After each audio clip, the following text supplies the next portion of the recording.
This is good news being brought to you by Listening for Clues.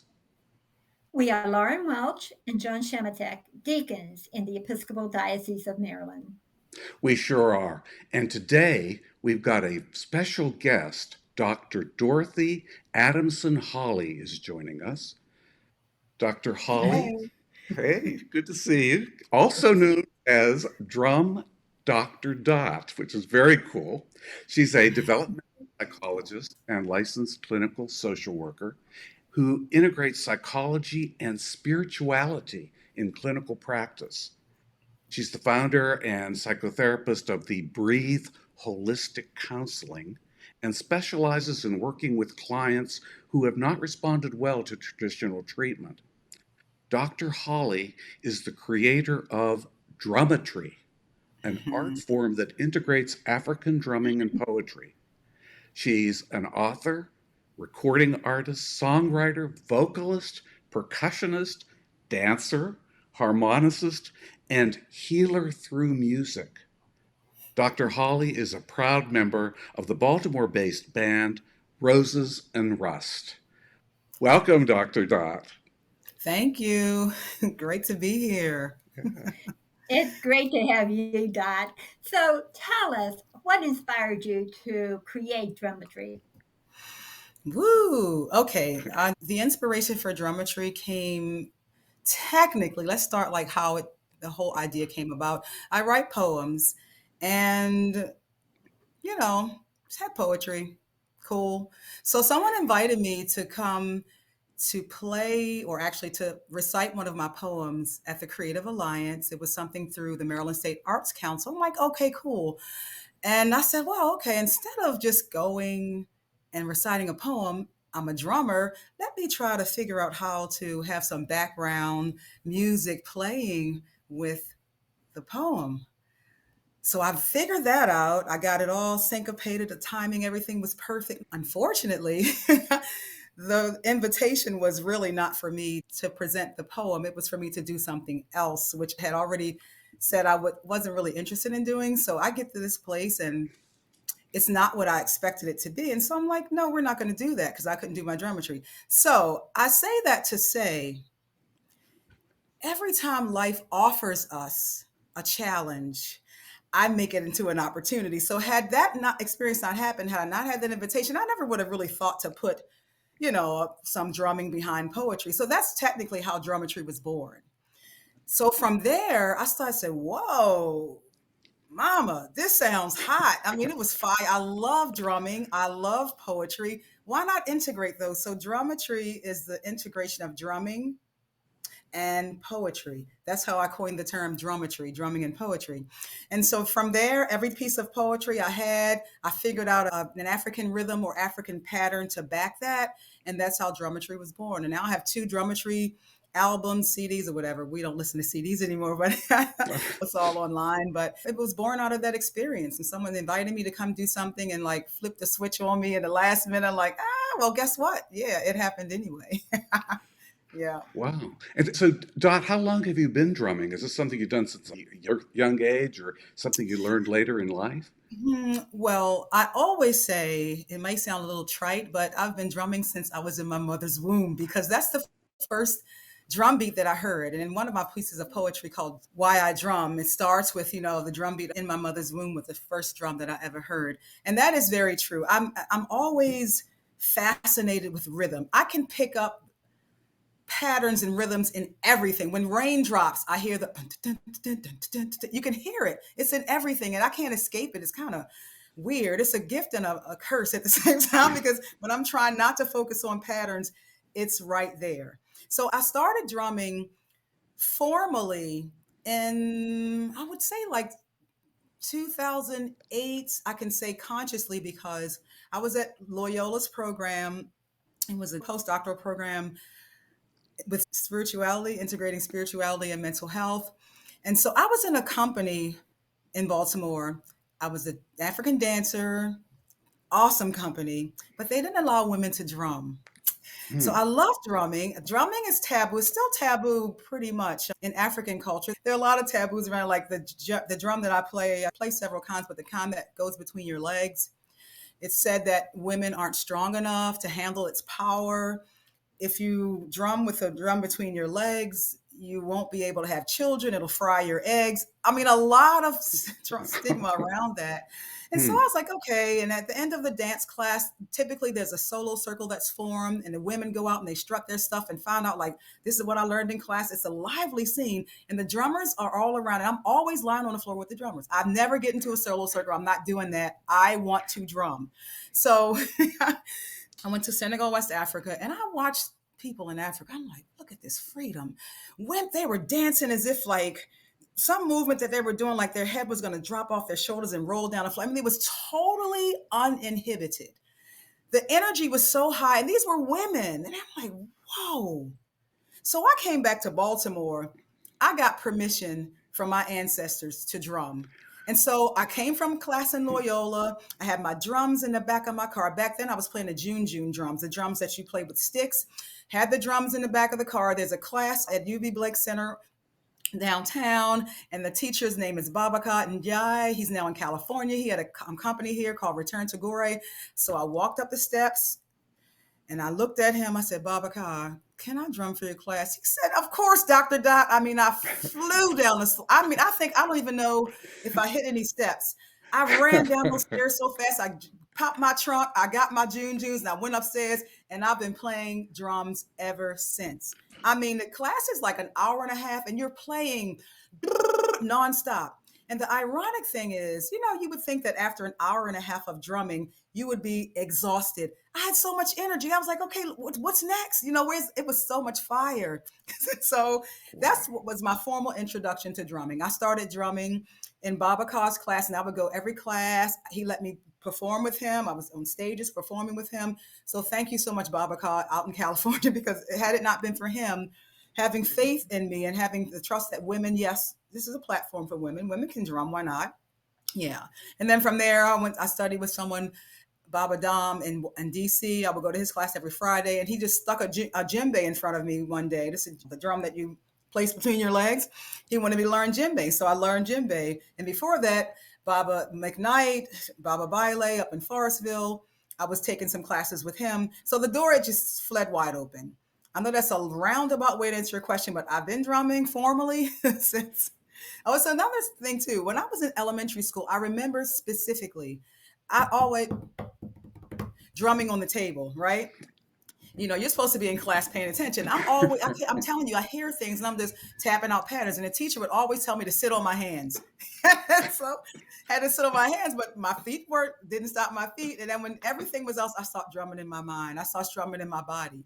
But I've been drumming for a very, very long time, but formally in 2008, around that time, 2008 was when I started, performing and drumming with the company.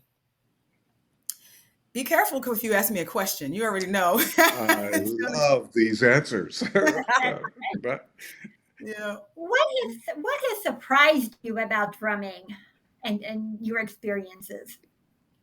What surprises me about drumming is the power. I call drumming, well, I call all music vibrational medicine, but there's something specific about African drumming. I cannot label it. And what I try not to do, I don't go intellectual. I go feeling. So I mean, even as I'm talking to you right now, I'm trying to find words because that's not how I approach any creative endeavor. I'm not studying notes. I'm allowing, because when I go in my head, it's a barrier. But when I allow and open myself first to spirit, because everything comes through that. Everything. So I open myself to spirit and I allow what needs to come into me, come and let it come through. And I'm not monitoring, I'm not judging. Oh, is this the right note? No, I'm playing. We had rehearsal last night. I have a company, my sister, it's actually pretty much my family and another woman. And one of the people said, well, what solo are you playing here? I said, I don't care. Sometimes I'll have a set solo in my mind if it's solo time. But typically, I'm just opening myself up, and those rhythms, they just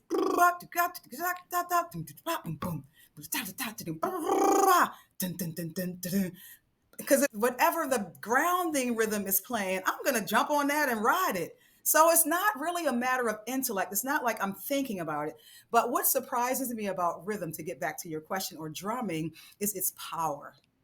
It is palpable. It's real. You feel it. When we perform, I can watch an audience and just look at, people might be stone faced in the beginning, and you see the loosening up, then the toe tapping starts, and before you know it, people are on their feet. It's so amazing because that rhythm takes no prisoners. You're not going to sit back and in the cut, trying to act like, oh, this ain't affecting me. Drumming will snatch you and it'll grab you and it'll make you, respect it. So that's what I love. And that's what really surprised me about drum. It's like I said, even when I'm not consciously thinking about drumming or patterns or like raindrops or anything is grist for the mill. A toilet flushing. You know what I mean? Rhythm is in everything. So yeah. Yeah. Wow. I never thought about that with the toilet flushing. I'm going to start appreciating. I'm telling you, it's Wow. crazy. I hear it in everything. So, Dot, let me ask you, because I agree it's kind of contagious, and I've listened to some of your drumming online, and I start moving and so on. Would you say this is something that really just kind of transcends all sorts of people, race, ethnicity? But all music transcends race, religion, culture, ethnicity. It transcends all of it because it's beyond all of that. It's you can't like here's another tangential thing. I have an album coming up. The name of my album is called Unboxed because you can't place Drum Doctor Dot in a box. I got pop on there. I have blues. There's country. I'm a country girl at heart. I don't know where that comes from. I have no idea where the country girl comes from. Never been on a real farm. I ain't never rode no horse for real.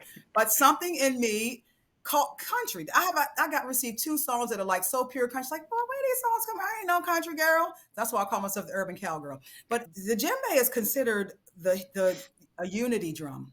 It's circular in nature. Her energy brings people together. By the way, all drums are female. I told you females run the world. But but it brings people together, especially when you get into like the heartbeat. You can, and everyone is aligning on that one. My sister and I, we do something called a rhythmic healing circle, where we use lots of percussive instruments, so we don't call them drum circles, and we bring people together. And there we start off with this Nyabingi rhythm, which is essentially a heartbeat. It comes from the roots, the hill mountains of Jamaica. It is just so grounding. And then everyone goes off and adds his or her unique voice to this circle that we created, and this huge musical thing. And then it crescendos and it comes back, and then we end on that heartbeat. You couldn't tell me who in there was black, white, brown. It doesn't matter. It does not matter. I'm telling you, this drum, whatever you have, whatever you're carrying, whatever load you have, we tell people, just place it here. She can handle it. The drum can handle it. It's a force that brings us together, whether we want to be or not, because you lose yourself. You may come in with all this anger. We were teaching at the Woodbourne Center. It's a residential treatment facility for males. And, these kids are diagnosed with all types of mental disorders. They've not been able to be in their own environment. So they're placed at this residential community in Northeast Baltimore. And the rigidity, the anger at staff, the anger at themselves, at their family, blah, blah. But once we played those drums, child, it was a whole different story.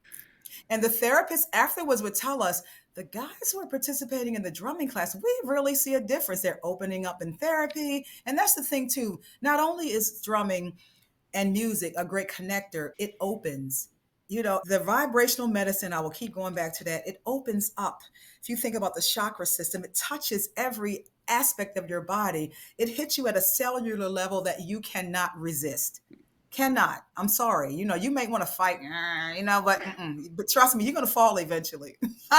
I've never seen it fail. Yeah. So, Dot, are we going to have an example of the symptometry?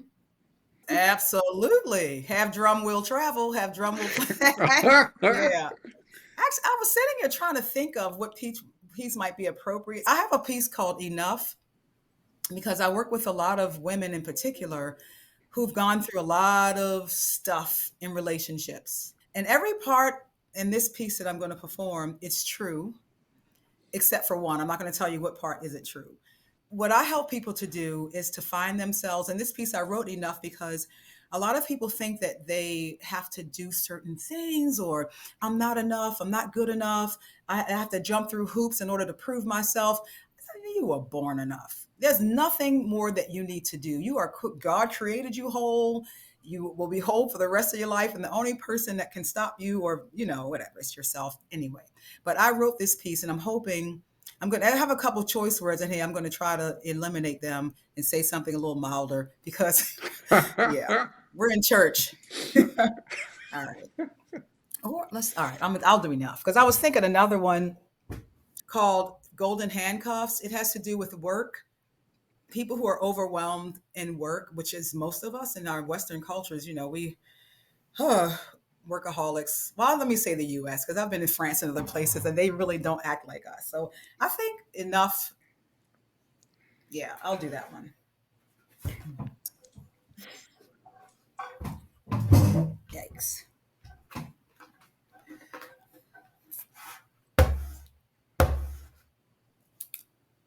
Lose the glasses.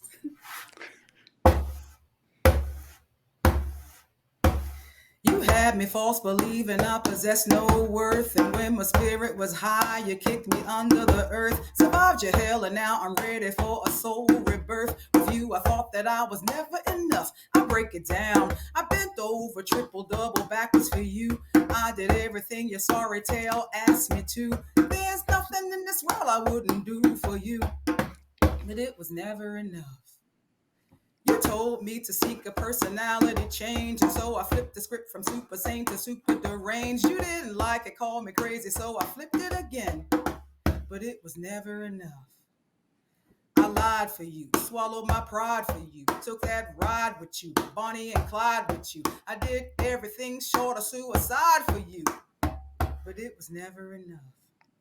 I would twist my big body into every contortion, have unprotected sex with you, then had an abortion. Then you wanted a baby, said we name a Portia, so I got knocked up, and now you want an abortion? It was never enough. Rolled that spliff for you, took that hit for you, was that number one ride or die chick for you. If you asked me, I would even turn a trick for you, but it was never enough. I did everything to keep our relationship stable. Got a second job, hustling, keeping food on the table. You said you get a job, but you be home watching cable. But I'm the one that wasn't enough. Had no money to lend, spent up all my ends. Then you gave it all to Keisha, trying to buy a new friend. Why I stick with you, I try, cause I cannot comprehend. Because it's never enough. Yeah, I paid the price, made that sacrifice. Thought I'd be your wife, tried with all my might. But you put me down, heart was cold as ice. But I think I loved you too daggone much. So I tried to let the situation run its course. We ain't even married, but you say you want a divorce. Leaving you ain't easy, but you're leaving me with no choice. Because it's never enough. I let you drive my whip, you went out and crashed it. Tried to bring it up, but you tried to mask it. My mama told me not to put my eggs in your basket. You said, what your mama knows, she's just a corpse in a casket. And that's the day I woke the heck up. I started thinking I put up with all your stuff. Didn't realize I was already enough when I met you. Thought I needed assurance, validation, self-esteem in the ground, tremble voice a shaking. I was steady giving, you were steady taking. Didn't realize that I was just a fool in the making. I held you up, you shot me down, you clown. I was spinning, trying to stay on your merry-go-round. Now I stand my ground, no longer circus, a clown. I woke up, we broke up, finally found my voice and spoke. I found that I am Ace of Spades, sucker, you was just a joker.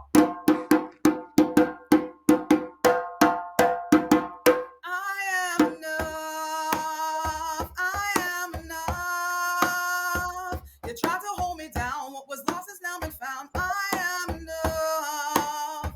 I am enough. And I was always enough. It took me all this time, but I finally realized I am enough. I am enough. I am enough. You tried to hold me down. What was lost has now been found. I am enough. I am enough. And I was always enough. It took me all this time, but I finally realized I am enough. That is enough. You are enough. You were born enough. You will always be enough.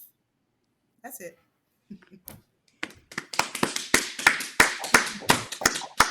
Oh, wow, Dot. So that Oh is my goodness. drummetry. Oh, Yeah, wow. helping people to Wow. heal through music. Yeah. Yeah, that's so affirming. I mean, that message is incredible. It does speak. Thank you.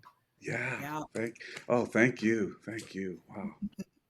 Oh, my It goodness. makes such a difference in people's lives. hmm So, Yeah. Cool. Yeah. So, Dot, if people want to know more about Drumetry or get in hmm touch with you, how they can reach you, because we'll put all that, any of those links we'll put in the show notes so people can find you. Yeah, so my website, well, I have too many, but my one website is Drumetry, DRUMETRY.com. I think you've accessed that. That's where you can find all things related to Drum Dr. Dot, the upcoming album and, my performances. And so on the events side, you can find out where I'll be next. And let's see, NAMI, oh God, it's a long name. NAMI NT, Cultural Healing Arts Therapy. Everyone knows us as NCHAT. We are a 501c3 nonprofit organization that integrates mental health and the arts to help people to heal. I mean, I'm a talk therapist. My sister's a nurse. That's our organization. And I know that talk therapy is not enough. I wrote a whole book about it. So we help people to heal using different art forms. So that I'll give you the link to that website also. We have performing. We'll be at Mount Vernon. They have something called Summer in the Squares, Mount Vernon Conservatory downtown, right in front of the Washington Monument. We'll be there on August the 3rd from 7 to 8:30 p.m. Drum Dr. Dot and NCHAT, we are vetted musicians through Maryland State Arts Council. So any nonprofit, any church can hire us and they give you grant money for that. Let's see, I'm in a band called Roses and Rust. You saw that. That's the band that was I at the did. Harvard playing Baltimore Yeah. Jack. Yeah. We have something coming up, Scholar Jam, which is the 21st. This is to help people who are in Maryland, who are academically sound but cannot afford to go to college. So they donate money, I give money for that. I think those are the three main things I'm involved in. I do speaking engagements. Obviously, I was in so many places this year, including California. Someone found me on the internet, on TikTok. I'm like, huh? I'm not on TikTok. I don't even have the app. So one of my former clients called me and said, "Hey, Miss Holly, you're on TikTok." I said, "No, I'm not, because I don't have TikTok." But sure enough, she sent me a link. I downloaded the app and I was on TikTok and someone found me and flew me to California to speak. I was like, okay, I'm on TikTok, right? Anyway, so yeah, that's Okay, pretty much. great. Well, we'll be sure people can access that because, and actually, we're not just local people. We are a little bit international these days in various Oh, parts great. of the country, and we're hoping to spread the good news. And it's through the work that you're doing is actually spreading news. So Yes, and thank you so all for this. I love this platform. This is, I mean, the setup, it's so cool. I've never been on a podcast that's this like funky, fresh, cool. It's really like pop, pop, circle, circle, bam, boom in the middle. It's really, I love it. It's really, thank you. it's And from two senior citizens, I've No, barely called I'm funky impressed. cool. I'm impressed. I'm 61, so y'all, I'm with y'all, right? And those Yeah. shirts are everything. It's like good. I love your shirts. Oh, yeah. Bam, Yeah. right? I'm glad you're impressed. Very Thank So, you. cool. before we go, is there anything else that you would like to share a bit of wisdom about? That's way general. Anything. Okay, I'll give you my tagline for everything I do. Love plus forgiveness equals freedom. That's my tagline. Mm, Love and forgiveness are the two most powerful forces in the universe. If you can love and if you can forgive, that's freedom. So I mean, I go through, man. I'm a human. We go through so much crap in life, and I know we go through anger and blah blah blah. But I always settle into a place of love and forgiveness. I did an interview during the pandemic, and someone asked me something about, I don't even remember, but I kept saying I was so mad at God because when George Floyd was mm, murdered by mm. that officer, I saw the video and I saw that and it was traumatic, no doubt about it. And I was allowed maybe, I won't even say a day, to rest in that. And then my mind kept going to compassion for the guy who had his knee in his neck. Like, what? I'm like, God, okay, you're going to give me more than a day to be pissed off about this bullshit. You know what I mean? But I could not. It was horrible. So I'm thinking about his childhood. I'm thinking about if he's locked up, like, what is he thinking? Like, that he actually killed another human being. Like, I'm thinking about his family and like, what would motivate a person to do that? And so that compassion came to the fore. And I'm like, God, okay, like, it ain't even been a day. Let me like be pissed for but everything, because Hmm. love is all that exists. Everything else is just fear. And that is, it's not that I'm saying this intellectually. I live this. I know it in my soul. So no matter what I go through, no matter what you have to fall always back into that place of love and forgiveness, because I'm deeply and richly loved, and Lord knows I'm forgiven. Lord knows I'm forgiven. You know what I mean? So that's the only words of wisdom that I will leave. I have so much, but that is the most profound for me in my own life. And love plus forgiveness equals freedom. That's my hashtag, my tagline, blah, blah, blah. That's it. And that's the words we all need to hear. So Right. thank you. Drum Dr. Dot, thanks for being with us today. This has been Thank such a you treat. for having me here. This is great. Yeah, yeah. All right. Take care. John and I want to also thank those who are watching and listening with us today. We cannot do this without your participation. So please take a moment to comment, like, and share on all your social media platforms. This will help us spread the good news to even more people. And again, thank you for the gift of your time with us today. And until next time, peace and blessings. Thank you. Good News is being brought to you by Listening for Clues. You can find us on our website, listeningforclues.com, our YouTube channel, our Vimeo channel, and just about every podcast platform that there is. Hope to see you soon.